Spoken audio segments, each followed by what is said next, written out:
فأما اليتيم فلا تقهر وأما السائل فلا تنهر وأما بنعمة ربك فحدث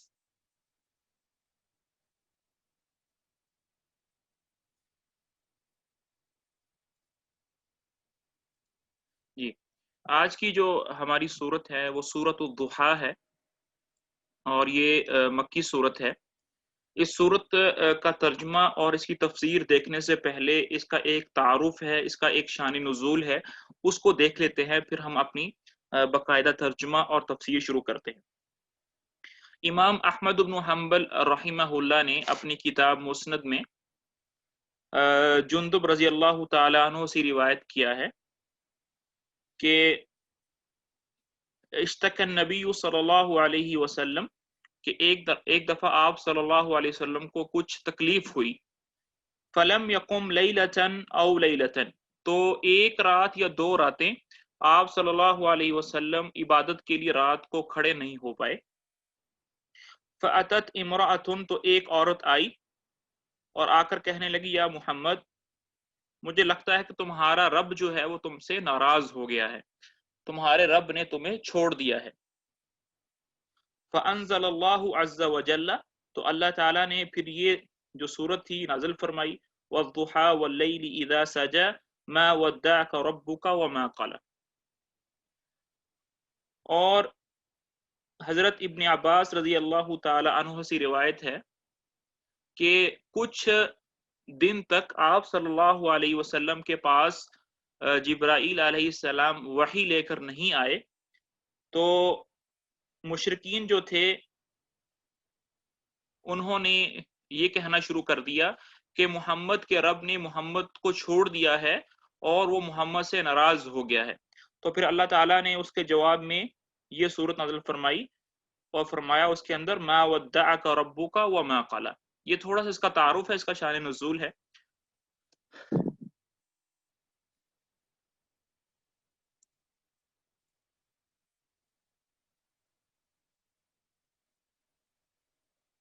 آواز نہیں آ رہی میری؟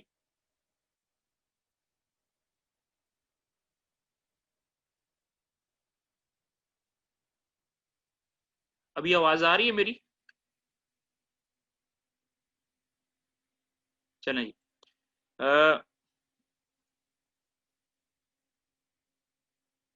چلے جی الحمدللہ۔ والضحیٰ جیسے کہ ہم جانتے ہیں کہ واو جو ہے یہاں پر واو قسمیہ ہے، اور ہم نے پچھلے اسباق کے اندر یہ سنا تھا، یہ ہم نے سمجھا ہے کہ واو جب قسمیہ آتی ہے تو اس کے جو اگلا والا لفظ ہوتا ہے اس کے نیچے زیر ہوتی ہے، اس طرح زیر ہونی چاہیے، لیکن یہاں پر ہمیں کوئی زیر نظر نہیں آ رہی۔ تو یہ جو آپ کو اس طرح نظر آ رہا ہے یہ ہا کے بعد، یہاں پر آج تھوڑا سا عربی بھی پڑھ لیتے ہیں۔ دیکھیں عربی زبان کے اندر اس طرح کے آپ کو دو الفاظ ملیں گے، ایک تو یہ ہوگی اور اس کے نیچے دو نقطے ہوں گے، یہ یا ہے، اس کو کیا بولیں گے؟ یہ یا ہے۔ لیکن اگر آپ کو یا ہی کی شکل میں اس طرح کوئی ملے اور اس کے نیچے نقطے نہ ہوں تو یہ الف ہے۔ عربی زبان میں الف لکھنے کے بہت سارے طریقے ہیں، ایک طریقہ یہ ہے اور ایک طریقہ یہ ہے،